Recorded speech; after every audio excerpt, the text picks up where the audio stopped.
We're all sitting on trillions of dollars of mineral wealth. What do we get out of it? It's called royalties. Callum Foote, our reporter, has done a big study on royalties. It's been no mean feat getting this information. It's not exactly public. You've got to pull it out of state budget papers. He's gone to about 10 or 15 sources to try to get information about how much large corporations pay governments in royalties.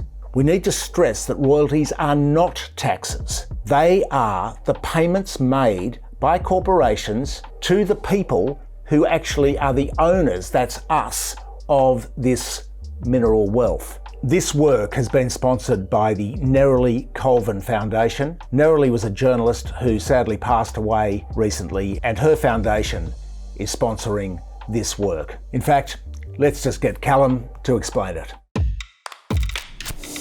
So the Australian mining industry makes all sorts of enormous claims about their importance to the Australian economy. We've been tasked with trying to find out if their claims are actually real and how much of the money that they make from exporting Australian commodities stays in the country. Last year was a record year. $290 billion worth of commodities were exported from Australian shores. But how much of that money was actually kept in Australia? There are 5 main ways that money from mining companies can stay in Australia. The first one is, of course, royalties. The second one is taxes. And the 3 to 5, which we'll run to now, are wages, dividends, and capital expenditure.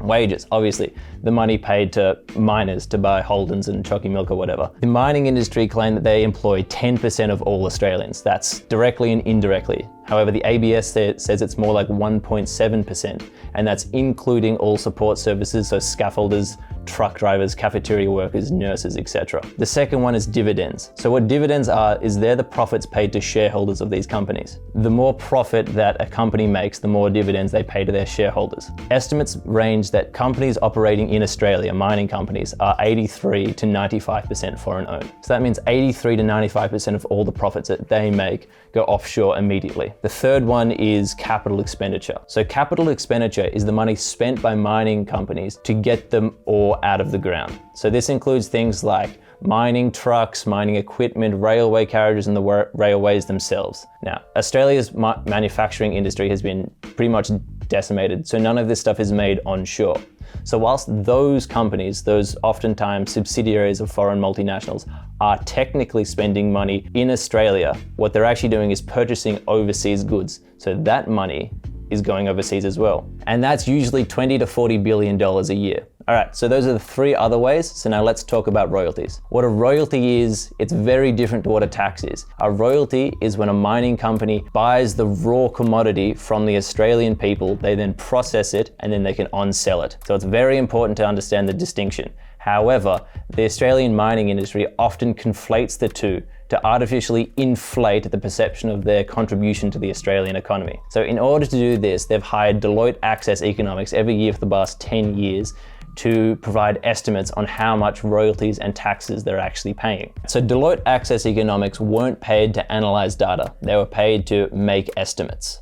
And so we compared those estimates to the real data made available by the Australian Tax Office and the Australian Bureau of Statistics. We found that Deloitte Access Economics overinflated their estimates compared to the real numbers over those 10 years. That's a difference of $40 billion. The Australia Institute, a think tank, also just published the other day a report which talks about subsidies to the mining industry, particularly the fossil fuel industry, and found that each and every year, the Australian taxpayer pays them $10 billion in subsidies. So if you include this into their contributions and take $10 billion a year off, they're paying next to nothing for the amount of money they can make off of us. So from the 10 years of data that we have available, the total export value of all the commodities that have been mined in Australia equals $2.1 trillion.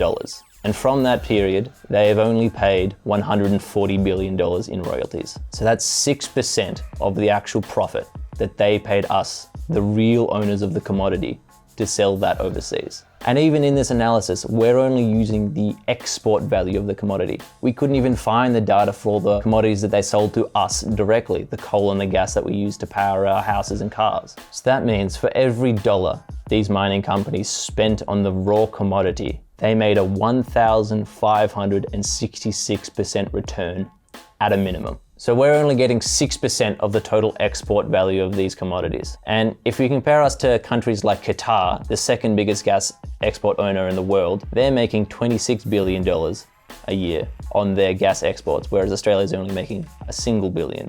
It's the rort of the century. If Australia had managed this correctly, we could be up at least $1 trillion. All right, so there's far more to get into, which you can read in the actual report and which we'll also be following up on. Like this video if you want to see foreign multinational mining corporations pay their fair share. If you're looking to commit a $2 trillion rort, why not do it in our slushware?